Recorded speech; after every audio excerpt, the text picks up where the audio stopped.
Now, here on Breakfast, we've been following the story of the England amputee Lionesses as they travel to Colombia to compete in the first ever Women's Amputee Football World Cup. The team enjoyed a memorable run to the quarter-finals, and now they're back home.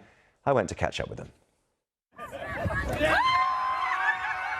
The end of England's World Cup journey. A dream realised as they represented their country on the biggest stage of all. Can you believe what the last few weeks have been like? Not at all. I never thought I would lose my leg, let alone play for England, let alone go to World Cup, let alone be the top scorer at that World Cup, especially because 2 years ago I was in hospital having chemotherapy, nearly died of sepsis, and so I never thought that I would ever play football again. Does it feel in some ways like you've already won? The fact you're here? No, don't make me cry. Definitely.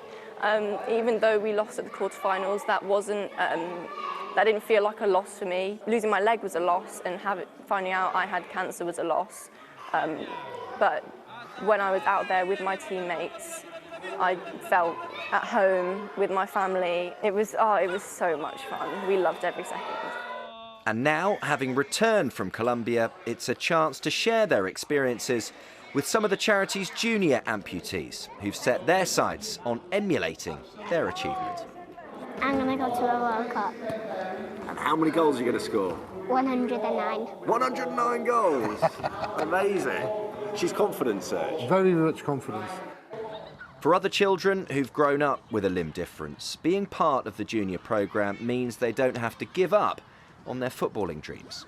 The first camp I just fell in love with football as soon as I started playing. It made me feel more confident in myself to sometimes being a bit different is okay, and when you have other people that are like you, it's just amazing. What does it mean having found this team for you?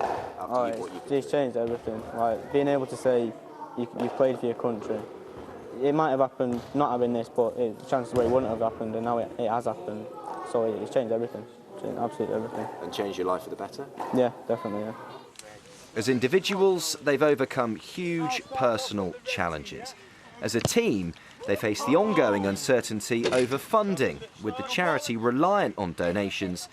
As the women's team found out, facing a race against time to even get to the World Cup, only doing so when people heard about their story and generously donated.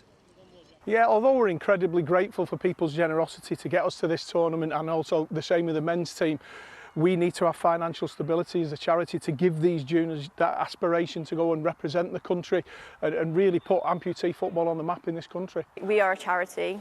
Everything is funded ourselves. The staff are volunteers, and so for these young kids, I just want them to grow up not having to worry about that, just knowing that football is this safe space and that they know it's always going to be there. And I think we need a lot more funding to allow all the tournaments and things like this to happen.